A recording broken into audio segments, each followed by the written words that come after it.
welcome back to Foreign Correspondents. I'm Sami Sodang, and joining me here in the rooftop is our panel of foreign journalists. Welcome to the program. Thank you. Nice to be here.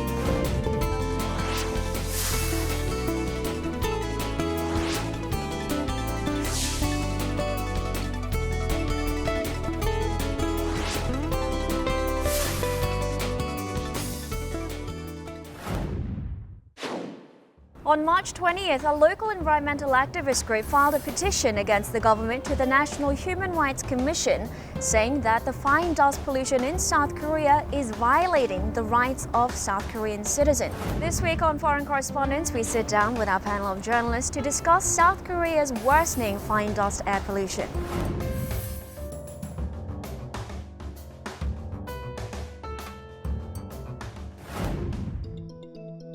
Fine dust air pollution has become a serious public health concern here in South Korea. Fine dust levels play a key role in determining the condition of South Korean citizens as they go about their daily routines.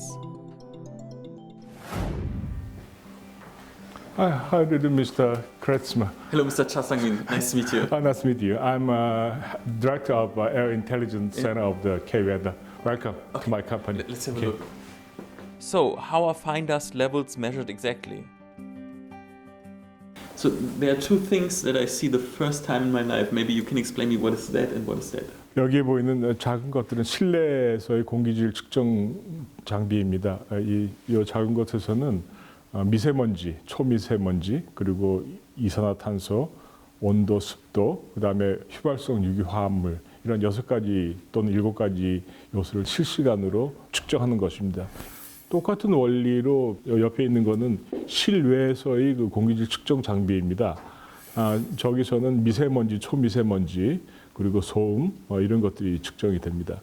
저 뒤에 서울시 지도가 보이시죠? 저기에 노란 점들은 지금 현재 미세먼지 측정기가 설치되어 있는 곳의 장소를 표시하는 겁니다. 색깔이 노란 것은 지금 현재 보통이나 보통보다 조금 안 좋다는 표시이고, 빨갛게 보이는 것은 아주 안 좋다고 하는 것이고요. 파란색 점은 지금 상태가 좋다 하는 것을 나타내는 겁니다. 아울러서 저것을 좀 더 확대해서 보면은 동별 미세먼지 정보가 저렇게 나오고 있습니다. 특히나 미세먼지는 도로 하나를 차이로 큰 차이가 나기 때문에 한 측정소에서 측정된 데이터가 전체의 구로 표시되는 건 합리적이지 않죠. 그런 의미에서 측정기를 저렇게 많이 설치하는 것이 도시 생활을 하는 시민들에게 가장 편리한, 가장 가까운 정보를 제공하고 있다라고 볼 수 있습니다. So, what do you think about this notion that the fine dust pollution is an infringement on basic human rights? Well, I would say, one core human right is also that you have a right to physical integrity, and dirty air will endanger that physical integrity. I mean, people are dying because of bad air. You can actually measure that, like every year, how many people are dying. So I think the state or the government should protect its citizens and therefore also make sure that the air is not too dirty, is not too polluted. Mm-hmm. So it is an infringement? Mm-hmm. And Andrew? I mean, what is a more basic human right than the right to breathe? If you can't breathe, you're dead in 3 minutes. Mm-hmm. So I'm absolutely, behind this activity, because this must be brought to the politicians' attention. It must become a much bigger political issue than it currently is. And if you look at South Korea's energy mix in 2017, the numbers, if I recall, about 70+% is dirty energy. Nuclear is just 11%, renewables are just 2%. Mm-hmm. We need a radical shift in the Korean energy mix, and that doesn't even address the issue of car use. Right. So, there are things that politicians can do, and if it takes a civil suit to force them to do it, then, more power to their own. Okay, do you agree? Yeah, I think so. So I think it is a basic human right, which is guaranteed by Constitution, mm-hmm. also in Japan. So we cannot let our children play outside. Mm-hmm. We cannot encourage our kids to play soccer mm-hmm. outside. So it's going to be a very violation of human rights. Okay, so we are all agreeing that it is an infringement, it's a violation of basic human rights. Have there been similar lawsuits or petitions back home in your respective countries? You know, in the UK and in Europe, we've got very, very strong NGOs, civic organisations, Greenpeace, of course, being a key example. So I think this kind of action is absolutely necessary to provide a check and balance on government, particularly when it comes to this absolutely critical issue for all of us as we sit here and breathe, which is air quality. Mr. Kave? I think in Japan back in 1960s, it was an era of high economic growth. Right. So it was very social issues, so-called major environmental disruptions. Okay. So one of them is air pollution. So after that, environmental agency was established in Japan. So I think it can make sense for file a complaint to the court. Right. And in Germany? Yeah, even as we speak, there are many lawsuits pending in Germany concerning fine dust. One deals, for example, with a ban or possible ban on firecrackers. Every New Year's Eve there's a lot of firecrackers. Some of them are actually polluting the air, and civil rights group demand that that the government will prohibit the sale of those firecrackers. And sometimes there are certain thresholds or limits of air pollution values that should not be exceeded, and at some points, and where there's a lot of traffic in Germany, those limits are exceeded, and then, for example, some civic communities or civic groups will sue the local government. That actually happens often, and I'm in favor of that because the environmental standards that we have in Germany were pushed by the civic society, so they are bringing the issue to the agenda. Now, with fine dust pollution becoming a human rights concern, the health and safety of workers working outside in the service industry has also come into focus. Those working in outdoor environments are directly exposed to the hazards of polluted air on days when fine dust concentration levels are high. However, some say that having them wear masks could create a sense of discomfort or even scare those who are passing by. So, what do you think about service sector employees wearing masks when they're outside? I'm talking about jobs such as caddies or parking attendants. Do you think some customers really might feel uncomfortable by that? Yeah, I think we have no choice but to encourage them to wear masks for their health situation. But I might feel uncomfortable when I watch soccer players and baseball players wearing masks in the field. Okay, some sports people as well, not just in the service industry. I mean, look, everybody has the right to protect themselves. This is a free democratic society. I think no one's got any right to infringe upon anyone else's right to protect themselves against air pollution. So to me, it's a non-issue. Well, I would go one step further. I think the company has the duty to protect physical health of its employees, and if it creates discomfort, I can understand that. But of course, it's not as important as the safety and the health of people. But this discomfort is actually. I like it because it reminds us that it's a serious issue. I also feel really uncomfortable walking on the street and seeing 5 out of 10 people wearing a face mask. That reminds me, wow, we have to change something about the situation. I mean, let's be honest.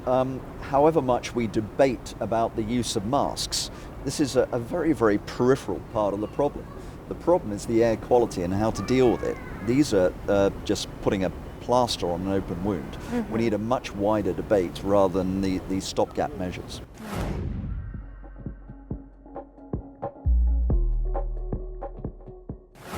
Okay, let's now move on to the topic of responsibility for fine dust. As we mentioned earlier, some blame the government for failing to address the growing public health concerns of fine dust. The South Korean government does have emergency fine dust reduction measures in place, which come into effect on days when fine dust advisories are issued. But according to a recent survey of 1,100 South Korean citizens, 8 out of 10 respondents said they were dissatisfied with the government's response and were also doubtful about the efficacy of its emergency fine dust reduction measures. Why do you think the South Korean public is so dissatisfied at the government's response to fine dust?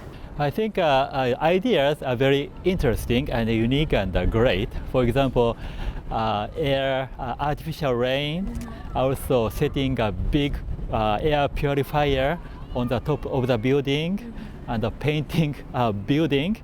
in order to prevent from prevent dust from settling. But it sounds, not so serious to us. It's very unique, but so I have some kind of doubt about how serious. Okay, Andrew? I mean, I would agree. I mean, there's a very good reason why citizens are angry. About 60 to 70% of this pollution comes from China. So can Korea bang the table and make demands of China? That's a big question. The government is doing some quite significant emergency steps, actually. Like, for example, on really bad days, the operation of coal power plants is limited. But there could be done much more. For example, every time I take a bus in Seoul, you see like how cars are congesting the roads and also polluting the air. Within the city limits, actually 1/3 of all the emissions that are in the air stem from cars. So it's a really serious issue, and there could be much more done. I would say the public is actually not angry enough. Just to put it into proportions, when we covered the Yemeni issue, the refugee issue, now of course we have several hundreds of petitions towards the Blue House to change something, but it's only a tiny amount compared to that issue back then. So I would say that's a real threat, and people should get angry about the air pollution. Not enough people are angry about it. So you think there should be more vocal outcry? Yeah. Okay. Now, amid growing calls for the government and the National Assembly to work together to resolve the issue, on March 6th, lawmakers agreed to designate fine dust pollution as a national disaster and passed a relevant bill at a parliamentary session a week later on March 13th. Have your countries introduced a legislation that have proven to be effective against tackling fine dust pollution? Yeah, in Germany, I think two kind of bans have been really efficient. One is having like strict limitations on how power plants can be operated. I mean, having environmental rules for power plants, and also having strict bans on car use. So, for example, several cities, for example, Munich, there's an environmental zone downtown. So.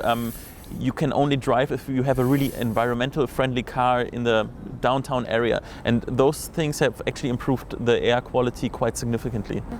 And what about in UK? Well, one of the things that the UK has done from the science perspective is in recognition of the fact that coal fuel plants are one of the worst possible pollutants. They've created a form of, best description I think, is a kind of filter for power plants which use coal. Okay. It's a very high-tech solution. Of course, it's a very expensive solution, so it makes your energy much more expensive, arguably less economically efficient, but it does reduce the pollution. This could be a solution for developed countries in the future, but of course whether it will work in China, whether the Chinese government will be willing to apply it is a different matter. Do you believe ordinary citizens should shoulder some of the blame for contributing to the fine dust pollution? I think we cannot avoid responsibility to some extent because we drive a car every day. And so I think education is very important, through which we can have a sense of ownership to the environment. Okay. Yeah, so if you have, maybe our room is clean because you have ownership over our room. Yeah. So we have ownership over this environment. So I think we will more pay attention. We can pay more attention to the environmental issue. Okay. What else can ordinary citizens do to bring the fine dust levels down? I mean, I can speak for myself. What I do nowadays is, in winter, for example, I don't start heating my flat all the time, but I would rather wear a second layer of a fleece jacket, for example. I would try to use not so much disposable products, not too much plastic in supermarkets. If I can avoid to take airplanes, then I would rather take the train or the bus.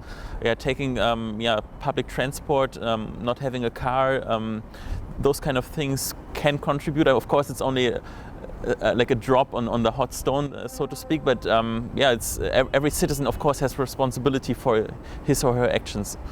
Andrew? Yeah, I mean, frankly, if citizens did take this seriously, it would be the problem would be eased. But I mean, for example, when I go to my supermarket, it strikes me a lot of products are massively overwrapped and overpackaged.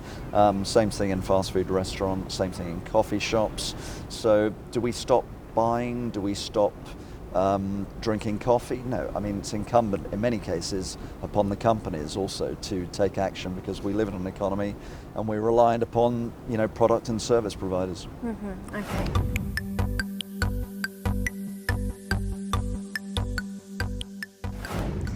Now, some media outlets have pointed the finger at China as one of the main contributors of Korea's worsening fine dust pollution.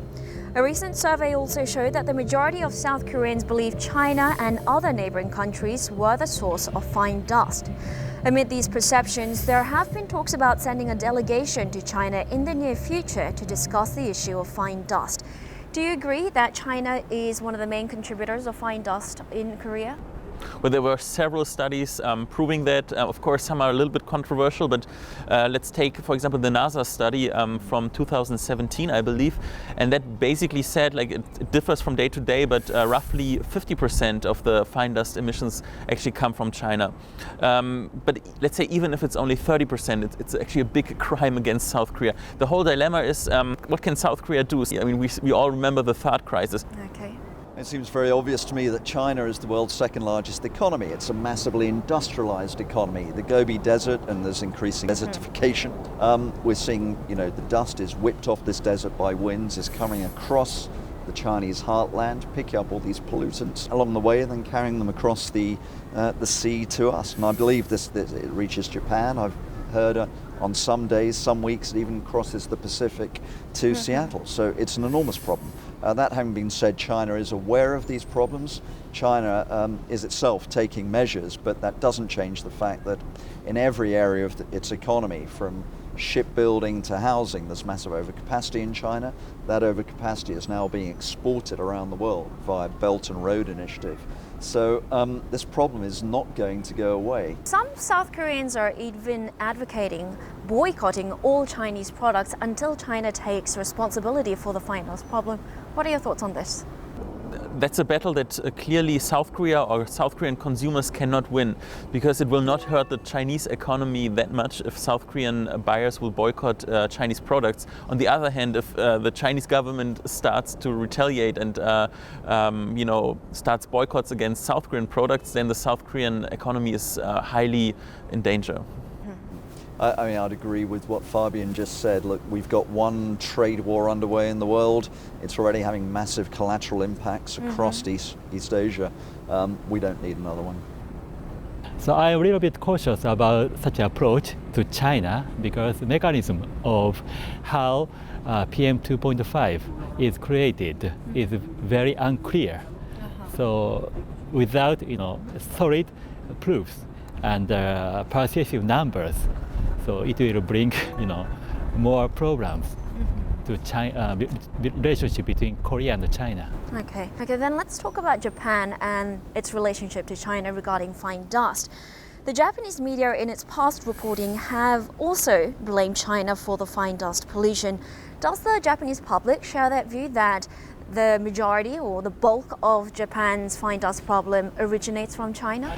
I think this idea is shared by so many Japanese people. But one study said that 50% of PM 2.5 was created in Japan, especially in Kanto area, centering Tokyo. So, of course, it is important to complain to China to some extent, but try to make a difference in domestically is very important. For example, Japan started a new project, so-called PPA, Purchase Power Agreement, through which the businesses are allowed to the access to buy renewable energies from generators directly. So in order to reduce the cost of renewable energies, solar and wind. So such a tackle is very important here in Korea. Right. Now, Andrea and Fabian, the UK and Germany have also been grappling with fine dust problems for quite some time. Have either of your countries come into conflict with the neighbouring countries over fine dust? To the best of my knowledge, no, because of course most of Europe is in the European Union, so it has mechanisms to control this which are extra national, they cross borders. You don't necessarily need to take a confrontational approach, you could take a cooperative approach. And this is one area where, to me, there's just a screaming need for Tokyo, Seoul and Beijing to get in one room together, thrash out these issues and come to some kind of cooperative agreement on future solutions. Okay. As for Germany, I mean, it's rather the opposite. I mean, Germany is causing problems because within Europe you have big states and small states. And for example, if Germans in the summer like to do holidays in Italy, then many people, I mean, there live 80 million people live in Germany. Many people of them drive to Italy and have to cross Austria as a transit, like south of Germany, the country Austria. And so a lot of emissions are created by, you know, car drivers from Germany going to Italy, and then they leave their emissions and all the pollutants, so to speak, in Austria, and that angers the people of Austria in that case. So what they would do is they would tax the car drivers using the highway. Oh, okay. Now, Fabian, some local media outlets in South Korea have identified the Convention on Long-Range Transboundary Air Pollution, signed in Geneva in 1979, as a possible model for South Korea to follow in resolving its dispute with China over fine dust. First of all, could you tell us more about the convention? This convention doesn't only cover Europe, but also North America, namely the United States and Canada, and the former Soviet Union, the territory, so some countries in Central Asia and Russia. And it was quite efficient because it gave you know, strict rules on to lower carbon dioxides, etc. There were following many like protocols, like sub-agreements after that first convention. So there was like a steady development, and but that's only one among many factors. In Germany, for example, there were like there was the Green Party was part of the government, and they pushed for environmental issues quite hard. The European Union was gave a framework for all countries where they could agree on like a consent on how to lower carbon dioxide and fine dust, for example. What cooperative efforts should South Korea, China, Japan, and other countries across Asia take to jointly tackle the issue of fine dust? I mean, you know, to be honest, this is a big issue and it needs a big picture solution. It needs cross-border solutions. But there are three things which I think clearly could be done concerning the energy mix. I mean, one, frankly, Korea has to accept nuclear power much more than it does now. It's the cleanest form of energy generation. Moreover, LNG, out of all the various fuels, LNG is probably the cleanest. So again, this calls for diplomatic activities in the region so we can have a solution in which Russian LNG is going to be piped through North Korea to South Korea, and that's a much cleaner solution. But that requires, you know, political skills and diplomatic skills to ensure that North Korea can become the conduit for that pipeline. And lastly, of course, there's renewables. South Korea, unfortunately, is not really geographically well suited for renewables. You don't have the land space to create solar farms and wind farms. China, however, does have that space. So should we encourage China and its vast inland provinces to plant these giant solar farms, these giant wind farms, which can generate power, which could arguably be exported around the region? One thing that spontaneously comes into my mind, because we're sitting on a rooftop and above us there are many airplanes crossing, and that's actually one thing that I don't understand. Taking a plane is a high, like it pollutes so much. Like for example, if I traveled back to Germany just once a year, it's the same as if I would eat meat or go vegan. I would produce the same kind of amount of emissions. So you should actually tax that way more. Oh, okay. Tax airplane travels. Okay. I think share the best practice is very important. Share the best practice of each country is very important. For example, in Tokyo, Tokyo is relatively clean. Air is relatively clean because in 1999, Tokyo Metropolitan Government started a project, so-called No Diesel project. So you cannot drive a car, diesel car, which cannot meet the standard required by the government. So that changed mindset of people who are living in Tokyo. So I think regulations and setting some goals very important because it can create technologies and also new market. So to share best practice is good to them. All right. We'll have to wrap it up there. Thank you very much for your insight. Thank you very much. Thank you. All citizens shall have the right to a healthy and pleasant environment. The state and all citizens shall endeavour to protect the environment. A local environmental activist group cited Article 35 of South Korea's constitution in its petition against the government to the National Human Rights Committee. With fine dust air pollution now becoming a human rights concern, finding an effective solution has become all the more effective. That's all the time we have for today. Thank you for tuning in, and goodbye.